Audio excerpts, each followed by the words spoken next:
Good morning, good afternoon, and good evening, everyone. Thank you for joining us today and welcome to the DAS RCN webinar on instrumentation. I'm Casey Adderhold from the Incorporated Research Institutions for Seismology. IRIS is a consortium of universities and an NSF-funded science facility operating programs that enable Earth scientists to perform advanced research in geophysics, particularly in seismology.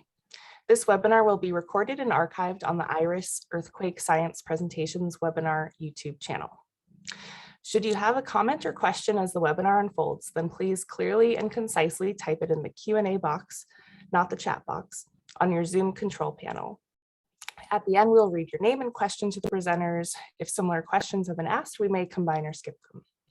If the webinar happens to crash due to Zoom or internet issues, we will reboot it. Just click the webinar link again. Automatic captions are available to be turned on and off on your Zoom control panel once I enable that. And yeah, I'll make sure to get that enabled. So use of distributed acoustic sensing is rapidly expanding in our community, prompting the initiation of a research coordination network to facilitate workshops, tutorials, and other opportunities for sharing ideas and resources. This is one in a series of webinars on different topics within distributed acoustic sensing. I'm going to pass this to Dr. Yingping Li now to get us started. Thank you, Casey. Thank you for joining us today. My name is Yingping Li, and I'm a co-leader of the Instrumentation Working Group of the NSF-funded DAS Research Coordinating Networks. Today, we will hear from some of our vendors participating in this group as a part of a series of webinars showcased by the DAS vendor and DAS service providers. This will establish a platform to bridge users and vendors, leading better communications among the DAS societies. We welcome others to get in touch if they would like to present at one of these in the futures. Our first speaker is Danskin. His presenting title is Frequency Swept Interrogation, FSI, the next generation of DAS.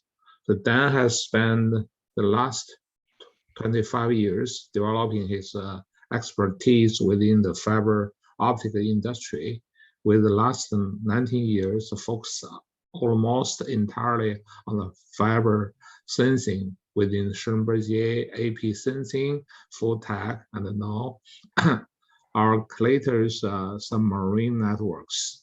Dan has developed a reputation as honest and trustworthy advisor to both employers and clients alike, with a passion for the promotion of the fiber sensing technologies for the advancing of the society worldwide.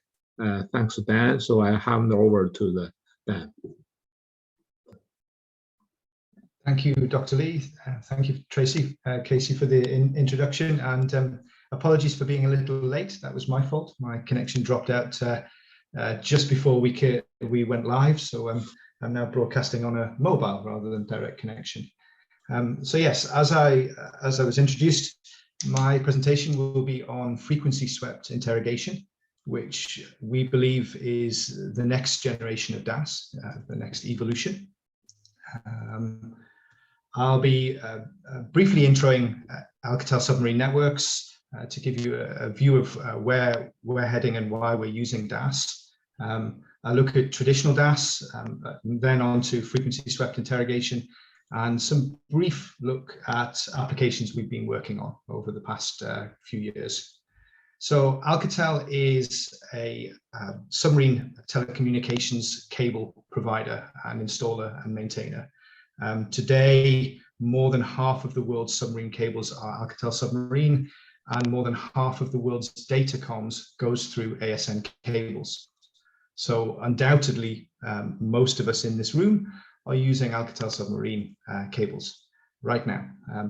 We also have very large offshore oil and gas installation capability and working now on distributed fiber sensing with units based based around the world, but the one we're particularly interested is the DAS development and manufacturing and research facility here in Trondheim in Norway. The team in Trondheim have been around for quite a number of years working on fiber sensing. In fact, they were the first team in the world to do subsea fiber sensing way back in 1993.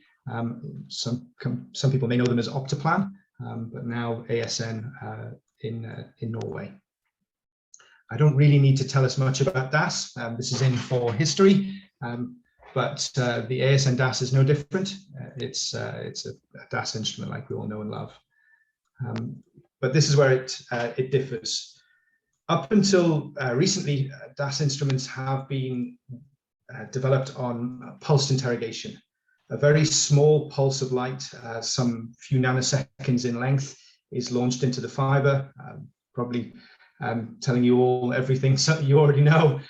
This pulse width is very short, 5 to 50 meters in length, and it has very large limitations because there's not very much light in the fiber. Traditional DAS instruments have a 50, maybe 60 kilometer range, but to push that range, we need to push the pulse width very wide, and you need to then lose spatial resolution, which is not always good, which means if you are interrogating a fiber at 50 kilometers, you probably have 50 to 100 meter spatial resolution, which means a lot of small things that you're looking at are not evident. You just can't measure them. It's also a huge waste of the sensing element. And when we're looking at fiber sensing, it's usually the sensing element that is the most difficult thing to come by. Installing it is incredibly expensive, or getting access to one is very expensive. So why only use it 0.01% of the time? And that's what pulsed interrogation does. It only uses the fiber 0.01% of the time. It's a huge, huge waste of something that is our one and only resource for DAS. You know, the instrument can be changed out, but once the fiber's in there, that's it. So don't waste it. How much of a waste is it? So I was thinking about how to show that. And one easy way to show it is to look at a traditional DAS pulse, which is about 2 meters length in fiber. So that's a person width. And imagine putting a DAS instrument, a pulsed interrogator, in the middle of Times Square and interrogating a fiber that goes up Broadway. How far would that 2 meter pulse go before we then launch another 2 meter pulse? Will it get to 51st Street? Will it get all the way to off the island? Actually, it'll get right the way off Manhattan Island. So we're only putting one human-sized pulse in the whole of that circle, which gives you an idea of just how much of a waste pulsed interrogation is. Frequency swept interrogation is a little different. Instead of putting a very short pulse of light into the fiber, we put a broad frequency sweep, which means we can practically fill the fiber with light. In fact, we can get to almost 100% duty cycle. So looking at tens of thousands or 10,000 times more light into the fiber than a pulsed interrogator. It means we have a 30 dB loss budget as opposed to 12, maybe 15 dB loss budget with pulsed interrogation. We're impervious to connector loss. Only one gauge length will be lost if we have a very high connector loss or connector reflection. We have a huge range capability. The range of the ASN DAS instrument is 150 kilometers on standard single mode fiber. So we can interrogate in very long ranges. And what's most important, the gauge length of the OptiDAS ASN interrogator is the same for the full length of the fiber. So if you want to set a 2 meter gauge length for 150 kilometers, you ask for a 2 meter gauge length and get that at 0 kilometers right the way out to 250 kilometers. It also has very, very low noise, which we'll look at in a little bit as well. But that in a nutshell is the main difference between pulse interrogation and frequency swept interrogation.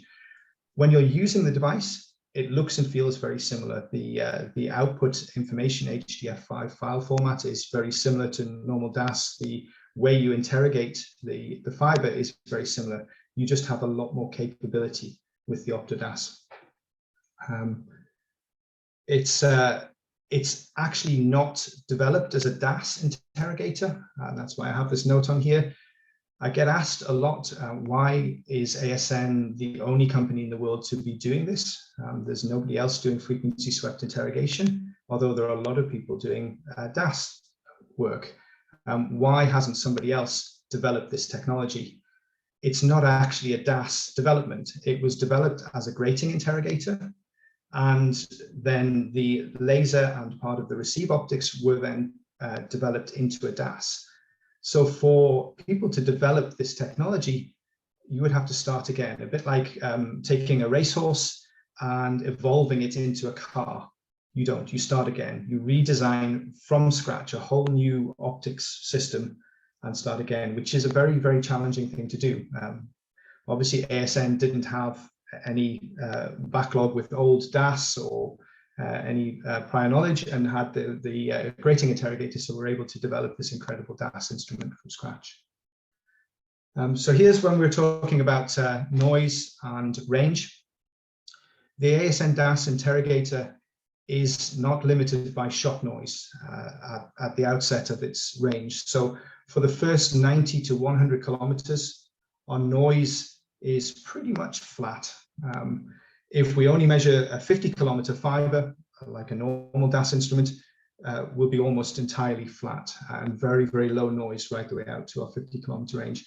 In fact, we only start to see shot noise being a limit to our interrogation when we get out past about 100 kilometers, and then you see this shot noise slope start to come in here.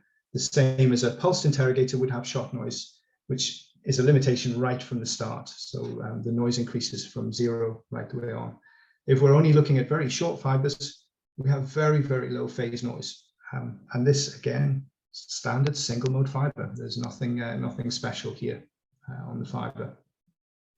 So we could, in theory, monitor any fiber right the way out to 150 kilometers or beyond. Our testing of range is open. We're very open about the fact that our 150 kilometers is a measurement of where the noise is, or the signal is 3 dB above the noise threshold. So there isn't an industry standard for measuring range. So we have this standard that we've put out there as the range. And actually that range can be extended. If somebody wanted to measure 200 kilometers, we could do that with remote amplification. And at the outset of the presentation, I discussed with you that ASN is a fiber communications cabling company. So remote amplification and repeater amplification is very key to the heart of our business. So putting a repeater DAS for more than 1,000 kilometers is very possible as well. So watch this space. We could be looking at thousands of kilometers DAS in the not too distant future. So here it is. It's not, when you're using it, it's not a specialized instrument. It runs off standard voltage. It's a 3U rack mount instrument. It comes with a 1 to 3U server for storage. It's generally remote interface, so the device is sent all over the world and powered up by one of our engineers from Trondheim remotely, where we do training remotely. And most of our clients will be working and up and running with this instrument within a few hours of receiving it and having a little bit of time with our engineers on how to operate the device. It can even be man portable, so at only 19 kilos, it's one man lift. It's very flexible in terms of its capabilities. The gauge length can be manually set, anything from 2 to 200 meters, and you can flick between those one measurement to the next. In fact, you can run one measurement and get 2 outputs with a short gauge length and a long gauge length if you really wanted to, because the spatial resolution comes from the inverse of the frequency sweep, so we're not limited to the gauge or the length of the pulse as our gauge length. So we can choose that gauge length. And As I said, fully remote configurable. There's a large range of tools and pieces of information for our research colleagues to use, Python scripts to analyze the data that can be supplied with the instrument.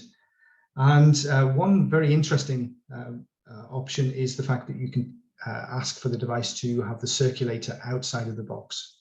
Like most DAS instruments, we have an optical circulator, so we interrogate one single strand of fiber, but it may be that you have a long lead-in of fiber and only want to interrogate a very short length and increase your Nyquist frequency limit, which is still the limit for this box as well as others. We can't have more than one frequency sweep in the fiber at once. So we could, in theory, have 100 kilometer lead-in fiber and then monitor 10 kilometers of fiber after the circulator, which gives you the capability to monitor or remote monitor things far away from where the instrument is. And actually, you can do that without a great deal of impact on the noise and the data that you're getting. This is real well data monitoring with 0, 50, 75, and 100 kilometers of lead-in fiber. And you can see it's only once we get to 100 kilometers where we start to see some noise increase. So a very user-friendly box and a very flexible box for our colleagues in research to use. So a little bit about applications. I didn't want to spend a lot of time on what we do with the box, because I don't really want to teach people or tell people what to do. But it's always interesting to know what other people have done with instruments. Very close to Alcatel Submarine's heart is the protection of subsea cables. And we have developed an application and the capability to monitor trawling near cables. So here we're actually looking at the surface waves that are created when something hits the seabed. So we're not hearing the noise of that something hitting the seabed. We're actually looking at the surface waves that emanate, the Schulte waves that emanate from the impact. And we can use our sensor as an array to triangulate the point of impact. And there's a really easy way to show this. What we can do is we can show a small video, which is this on the side, where we track a vessel, and this is its GPS tracking, which has been overlaid on the top. We're looking about 60 kilometers offshore, and we can track this vessel both in GPS and we can track its trawl as well. If we play the video, we'll see the DAS start to pick up the trawl around about 2,000 meters from the cable. So we're monitoring the trawling about 2 kilometers from the cable. This is the DAS trawl. The color gets darker as our certainty gets more and more and our intensity gets more and more. And this is our measurement of uncertainty. And we can see as the trawl gets closer and closer within a kilometer of the cable, we get a very fixed position on where that trawl is. We get 2 points, interestingly, because the cable is a linear array. So we can't actually tell the difference between left and right very easily unless the cable is curved. So we still have 2 points with this single array. This obviously is very important for our clients because we'd love to know where people are dragging their trawl nets right across a cable. And these guys do this repeatedly. You see in that short video, the time's been sped up, but that's in about an hour, this guy has dragged his trawl nets right across the cable a couple of times. And actually he comes back, drags again across the same point, and then drags the trawl nets right the way up the cable. He's not deliberately trying to attack the cable here. This is not somebody attacking cables. He's actually fishing in an area that hasn't been fished for a long time. And this is him trawling up and down the cable. So very close to our heart, this particular topic. Another topic is subsurface seismic profiling, where we can actually look at the profile of the seabed below the cable. This is actually done on the same cable, actually using the trawl as a source. And we can get depth profiling down to about 80 to 100 meters. My colleague, Jan-Petter Morten, who I believe is listening, presented at EAGE just this year on this. And this is very useful. We can actually do a full profile underneath the cable down to about 80 to 100 meters and look at sediment depths and base rock depths just by using cable and what is essentially background noise. That's a trawler that's in the area. We've also been doing some quick clay monitoring in Norway.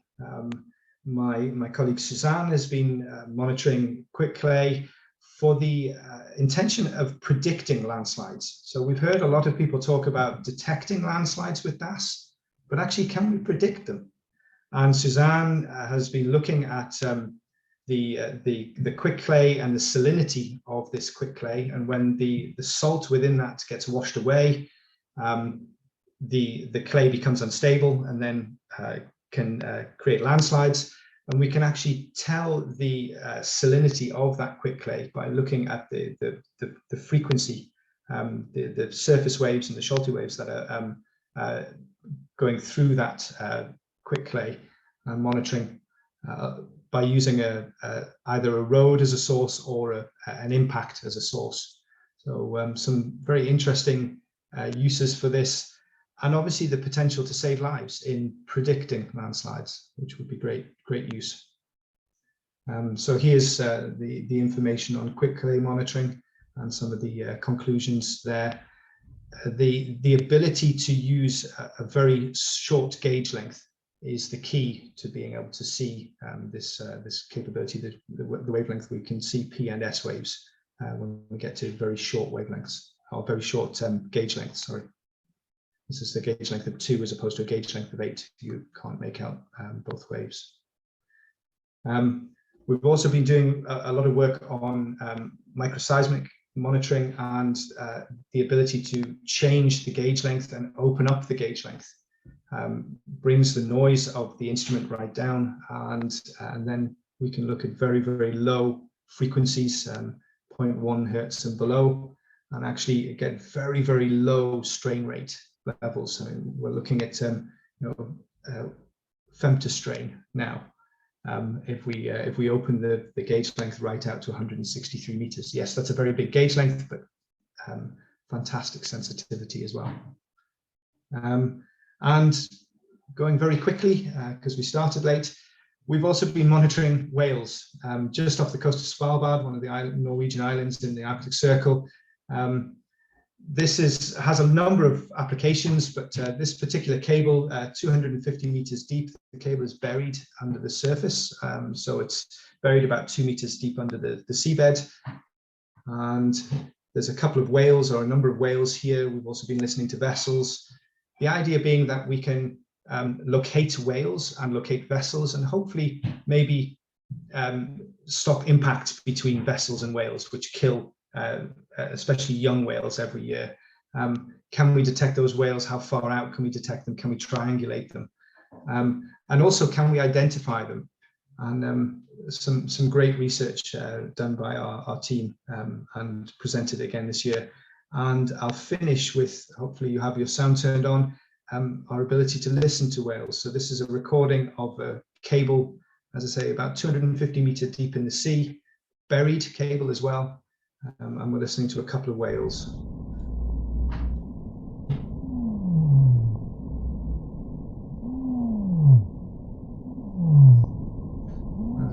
Beautiful animals. I'm told actually there's 2 different types of whales there, but I'm not sure whether that's true. There's fin whale and blue whale, both at the same place, or very close together. The sound recording has been sped up about 3 times, so we can hear it, just in case anyone's wondering how we can possibly hear these animals. It's been sped up so we can actually hear it in our own hearing tones. So there we have it. That's the Alcatel Submarine OptoDAS. And if you have any questions, I'd be glad to hear them. Oh, great. Thanks a lot for the presentation. So just see, anyone have any questions? Okay,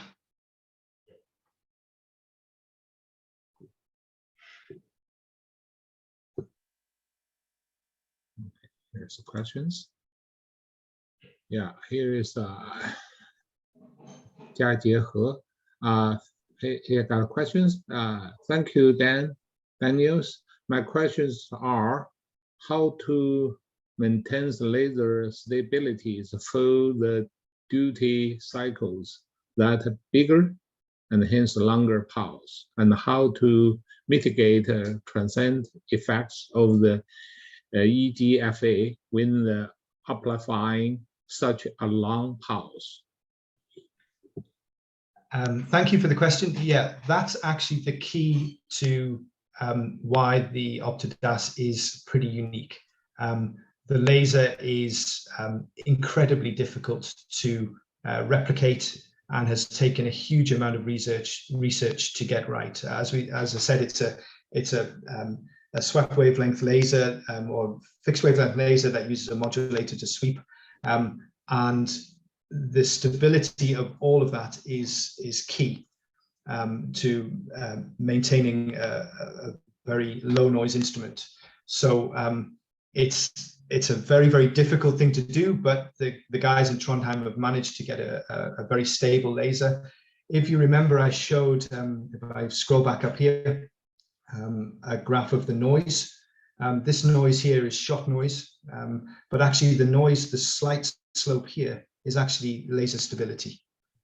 So if we work a little bit more on the laser stability and increase that, we'll actually drop this noise down and down and down. If eventually we were limited by shot noise, if we just extrapolate this curve right the way down, we'd look at a phase noise of about minus 120 dB, or radians per root hertz, minus 120 dB. So yes, laser noise is the limitation, but it's a very, very low limitation for us, certainly a lot lower than shot noise. Okay, we have another question by the Marker Village. How does optical fading interact with this Swept sweep? Sorry, optical fading.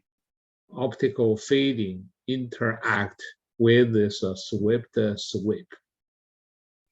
I'm not sure if I understand the question correctly, so I'd have to get back to the person on that. I know there's a certain question about fading when we come to DAS and losing certain measurement points within a DAS trace, we know that as fading, and certainly that's not an issue for OptiDAS because we have a frequency sweep, and fading on DAS traces tends to be a relationship between the pulse wavelength and the fiber, the interaction with the fiber itself. Where obviously if we have a very broad frequency sweep, then we don't have that issue at all. So I don't think we have a fading issue at all because of the frequency sweep. But maybe I've misinterpreted the question. No, so the Mark Willis said the perfect answer. Thank you. So any more questions? So one thing I have is you're talking about the monitoring the clay and prediction for the clay, that's for the landslide or whatever. So what's the type of the timing ahead of this the things that occur? Just what's a time period of that you can see the things before? So Suzanne has been monitoring the actual the shear strain on or the elasticity of that quick clay, so you could give a prediction of how much it's changing in time. We can actually look at the shear modulus of the clay itself, and then if it's changing just a little over time, we know we can predict quite far in the future. If it's changing rapidly, then obviously we have a shorter prediction in time, but we're actually monitoring the shear modulus of the clay to know when it's capable of sliding. So it really depends on how rapidly that is changing, and it's all to do with the groundwater flushing out this salinity and the salts within the clay. Yeah, that's a great applications, because a lot of places they have this kind of the geohazard. So if we have this make this technologies matured, so we can just predict that one, also give the people have enough time to evacuate, or just like give enough warning time. Yeah, without using a source either, the ability to use a road source or whatever would be a very good capability. Okay, great. Thanks a lot. So if we don't have any further questions, we'll be switched to the next speaker.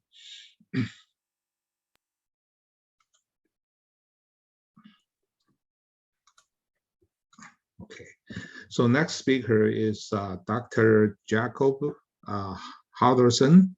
His title is Slimming 3 Components Optical Seismic Sensors.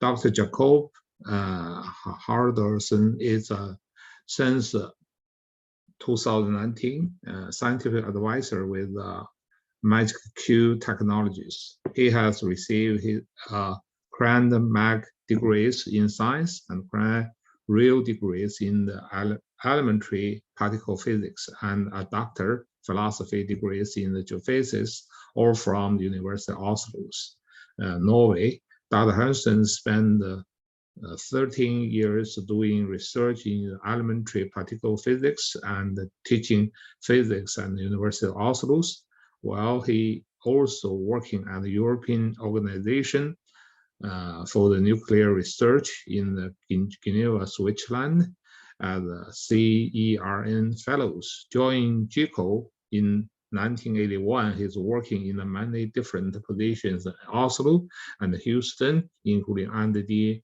manager for the GECO US. After GECO became a part of Schlumberger in 1987, he was moved to the various research facilities in around the world, where he's retired in 2010 as scientific advisors. He was chief scientist with REIT AS in Norway from 2011 to 2019. During his more than 50 years of research, he has developed a physics-based algorithm to solve problems with data acquisition in the high noise environment. So I just hand over to Jakob and for his presentation. Thank you.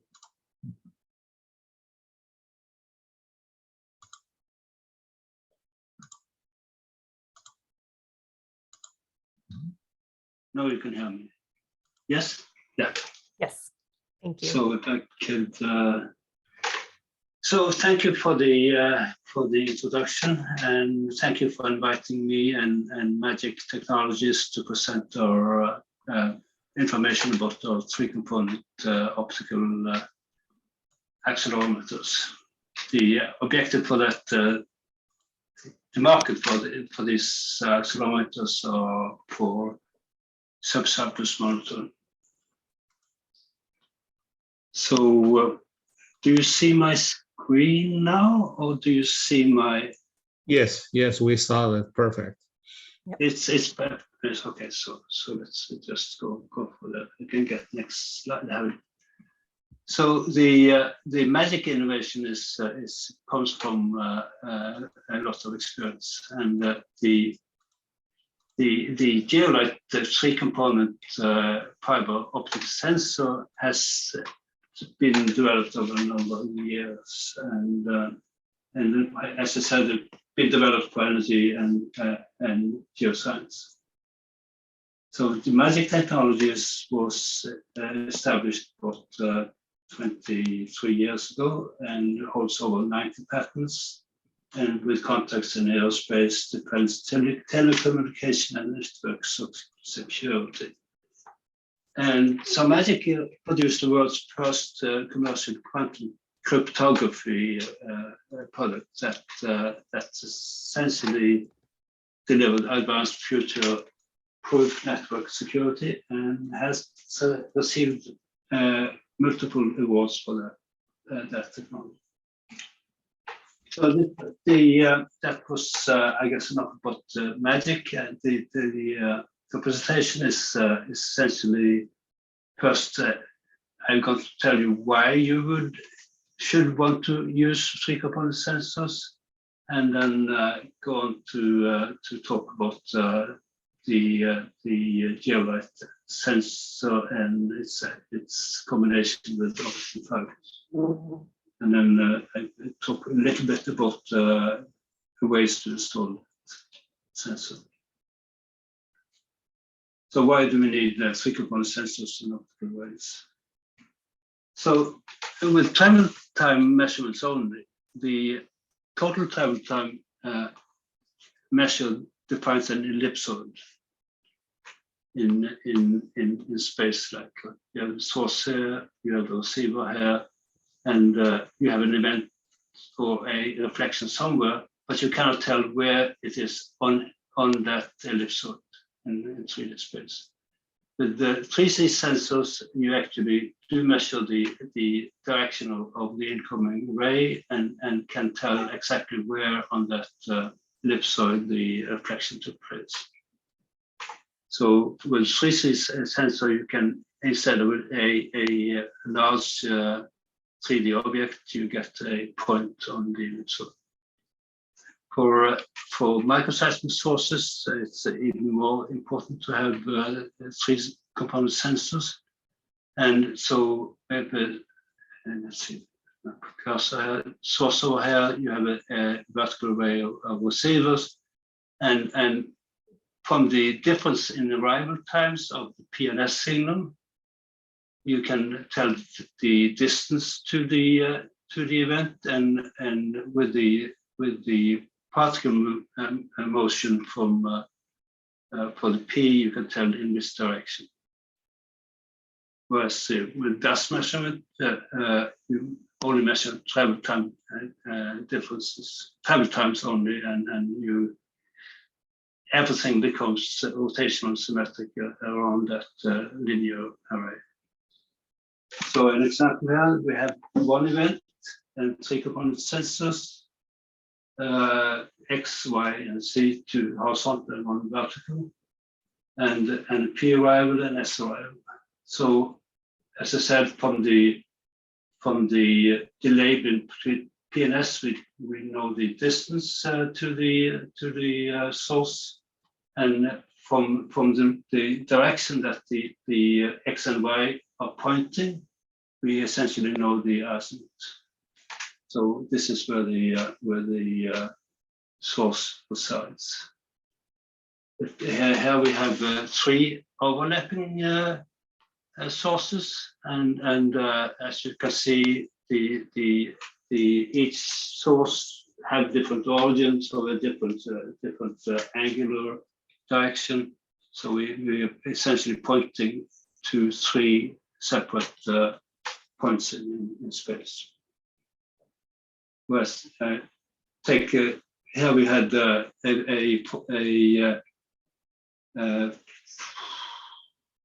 I cannot see that. This is a 150-meter long array, and here we go to a 450-meter long array with 45-meter spacing. Only using 11 sensors, and there's no sign of any spatial ages in this source image. And with the different types of shear, I mean, the image doesn't change. On the other hand, if we have dust sensors, we get the distances fairly accurately, and the depth, I need to say, but we have no idea where in the around the azimuth that source sits. So with 3 different sources, with dust we get a donut-shaped image, 3 of them. And with the geolite or 3-component sensors, we get 3 distinct points in space. So this is only possible with directional imaging is only possible with 3-component sensors. And so we use 3C sensors to distinguish P waves from S waves, and essentially find out where that source is in space, 3D space. And just going to skip the rest of that. So traditionally, borehole monitoring has been done with electric wire and permanent 3-component sensors, electronic sensors. Over the last 10 years or so, the move has been towards optical antennas mainly because of price, cost. I mean, the optical fibers everywhere, and at the moment you can turn any of these arrays into acoustic sensor arrays. It's really nice. However, what you're missing the direction information that is you only can get with 3-component sensors. So we are suggesting that we combine the DAS with geolite 3-component accelerometers to get a completely fiber optical array. And performance-wise, the optical interrogator can be designed to match or outperform electric sensor systems. And temperature shouldn't be any problem. The sensor array can be designed with careful selection of components to work at temperatures beyond 300 degrees C. And as you could know, electronics in the world, the lifespan of the arrays sensors should be much longer than with electronic sensors. And cost effective, again, no expensive pieces don't hold. And wideband, we see energy from 0.2 hertz up to 100 kilohertz. And everything in between.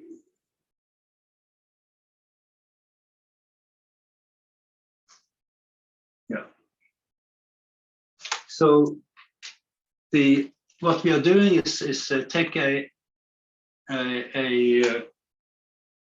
steel a metal mass spring that in this case is got cuts in it, so it's allowed to move in this direction, and around the middle of that spring we wind the pipe, and that's the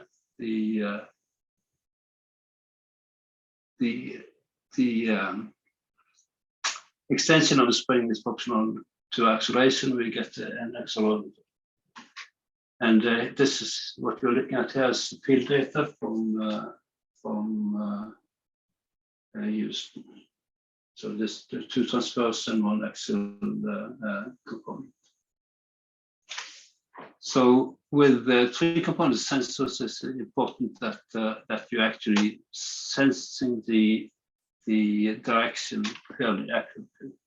And to test that, we have put the sensor in a device where we can apply source at different angles and then compare the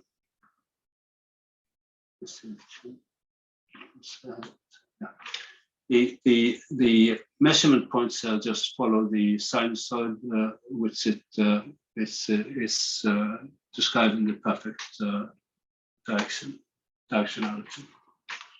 And here we are comparing the optical accelerometer to a piezoelectric accelerometer, and this is where the piezoelectric accelerometer is, and is our geolite. And you can see they're following each other fairly accurately.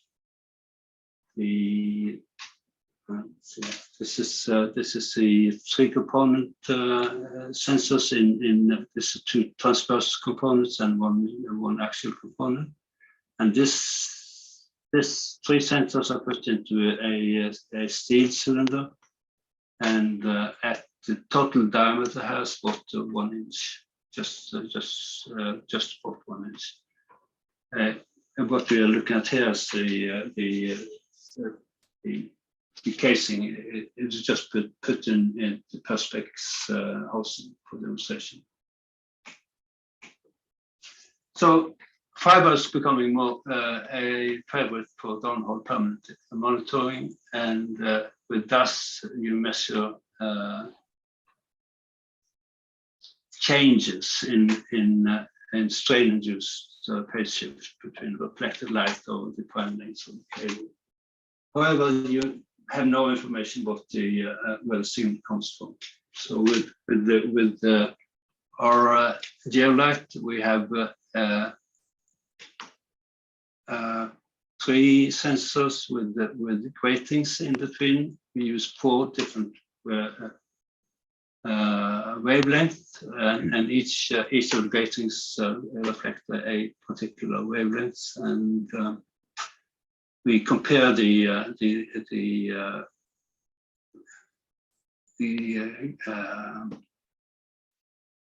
phase shift between the different gratings, and this is again compared to a downhole reference system of same grades and same length of fiber and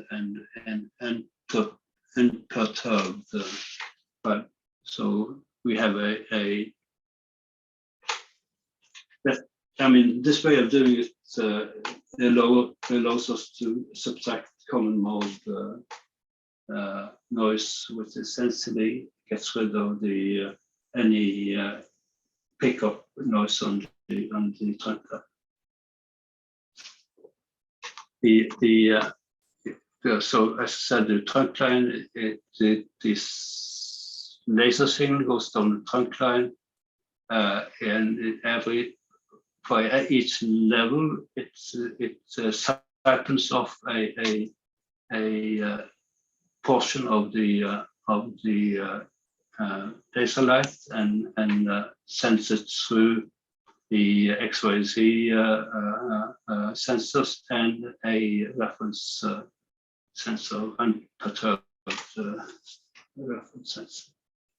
So essentially, we can operate with hundreds of sensors.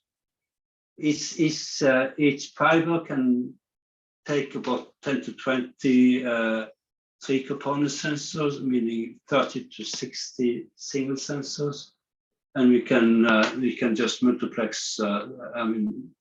Use a number of these sensors to go up to hundreds of levels. So as I said, the interrogator includes all the electronics, and the sensors can be kilometers away and connected by rugged optical cables. 10 to 20 multi-component tools per fiber and many fibers per cable. And we can also include DAS and DTS for high-performance fiber forms in this mix. And the field tests show that the system is very robust against laser noise and transmission band pickup. So our data is conventionally provided at 4 kilohertz sampling, but can go as high as 100 kilohertz. So the temperature, we have been in the lab, we have tested the functionality up to 100 hertz. We have tested that it actually survives temperatures of up to 304 degrees C. And it shouldn't be a problem with careful selection of components and fiber itself. So optical sensors are likely to always have some phase drift with temperature changes.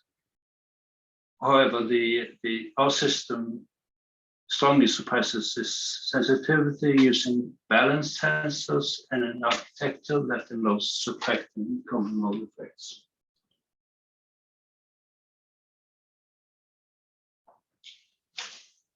So we have essentially two field tests with the system. One is what 5 years ago at the Divine test site with the first or the second version of the sensor. That was a fairly 2.5 inch, 2 inch cube, 2 by 2 by 2 inch cube, and our new sensor is, as I said, about 1 inch in diameter, and was tested at the Aramco test site in Houston 18 months ago. But again, the test shows that whereas in the first version of the sensor interrogator, we had quite a bit of sensitivity to interrogator vibrations, and with the new design and the new interrogator does absolutely no visible pickup noise. For clamping, we have essentially two options here. We have one proprietary solution based on expanding polymers, and so the sensors go into the well on clamped tubing, and at location the polymers use a few days to expand, and then presses the sensors up against the casing. We also have a collaboration with Total that allow. They have developed a combination of the Schlumberger release fork is used for retrieving the tool, and burst disc for releasing the spring-loaded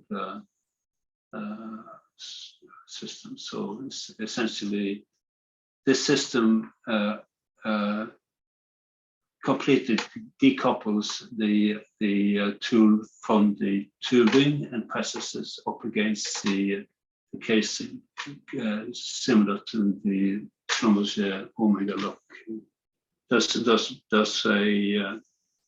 system is described in the paper from SCG last year. I guess I'm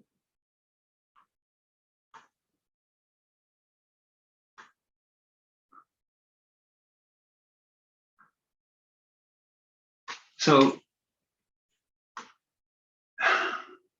I mean, this. I mean, I shouldn't have to say this, but the having a fully optical system. I mean, it's what you should want to have for permanent installation in difficult to get to offshore wells. With in this case, this is actually 3-component imaging of some synthetic data that Total provided us with some years ago, and I mean, this type of imaging you cannot certainly not do with DAS alone, but DAS combined with 3-component sensors should do the job.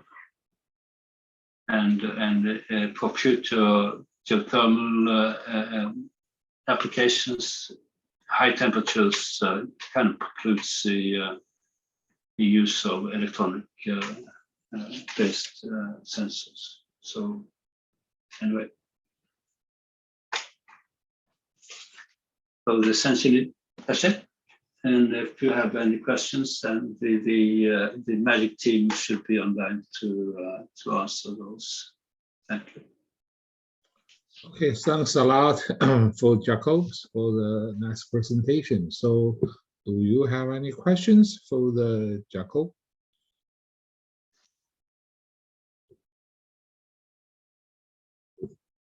You can type in your question in the Q&A. Okay, we got one. Okay, we have Alexei Titov. Jakob, thank you for your presentation on this great technologies, which is special interesting for enhanced geothermal system, EGS. I have a couple of questions. One, is there a possibility to change the length of interconnectors in the field, or should the array be pre-built before the shipment to the locations?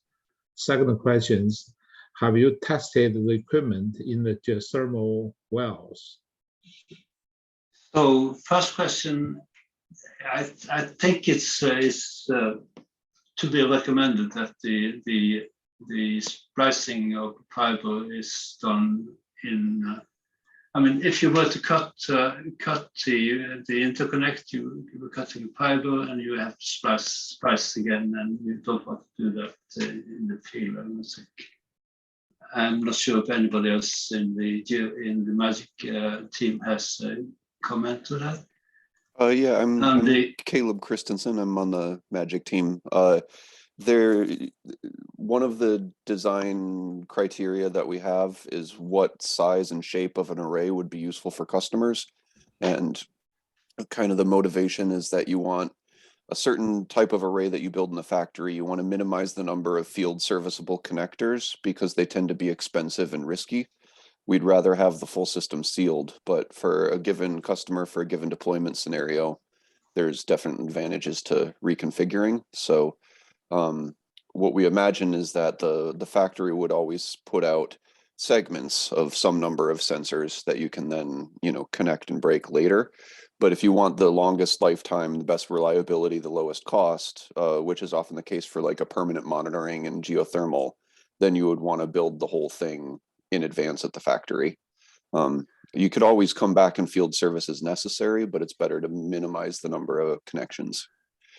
Yeah, and you possibly could relax on the distance between the sensors if you combine the 3-component sensors with DAS in between. So, I mean, in this case, you would use the 3-component sensors to resolve the directional ambiguity of the DAS. And to your second question, no, we have not tested it in geothermal world, but we would be happy to do that. Okay, we have another question by the Mark Willis. Do you build the entire cables or only the sensors? We buy the cable and we splice those sensors into that. So comments from the team? Caleb or Rick? Yeah, that's correct. The cable manufacturer tends to be a specialized industry, and there's a lot of vendors out there. So we work with them, make sure we've got a good design, and find ways to integrate. So it's splicing fibers, but also making sure you've got the right strength and environmental survivability in the cable. Sometimes with our design, in fact, the cable is the limiting factor. They are very cost sensitive, and so they'll pick some polymer, or they'll make some decision that might not be compatible with the full system. So yeah, big part of our work is finding what cables are reliably produced at a good cost and finding out how to best integrate them with our system. Okay, thanks. So I just follow up that question. So what kind of the fibers do you prefer for this kind of DAS applications? Because we have a lot of fibers, the really heavy duty fibers like in the marine, just like the things.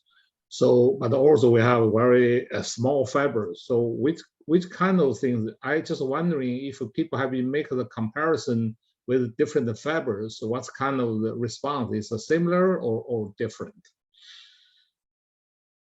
Caleb, do you want to take that?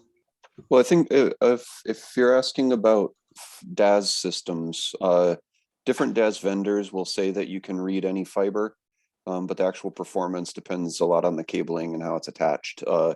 We use single mode fibers, and we can use any single mode fiber for the point sensors, the 3C sensors Jakob was describing. The response isn't, directly related to the fiber type. Some of the engineering, factors in the fiber type, but the actual response is the same. But for the hybrid system where there's sensors and there's DAS running along in the cable, you just want to make sure that you have a few probably single mode fibers available for using the DAS system. And you could use any commercially available DAS system to read it. And so I think I'd refer to third parties that sell those for what their preferred cables are. Yeah, also, I have another question about the couplings. For your geolite, you have some nice coupling system with as well. What about the part of for the DAS cable part for the fibers? What's the coupling of that part? That's the same problem that the DAS sensors always will have. And we could conceivably use the expandable polymers for that too. Just a strip of polymer behind the fiber. Yeah, so another one is not really the question, it's just like suggestions. So when you just see how we need the three components things, you're talking about the microseismic, you're talking about the things, but also I think another things we need three component a lot is like salt proximities. This kind of things you really need the things. So you can add this in. And another thing that your recent paper point out, the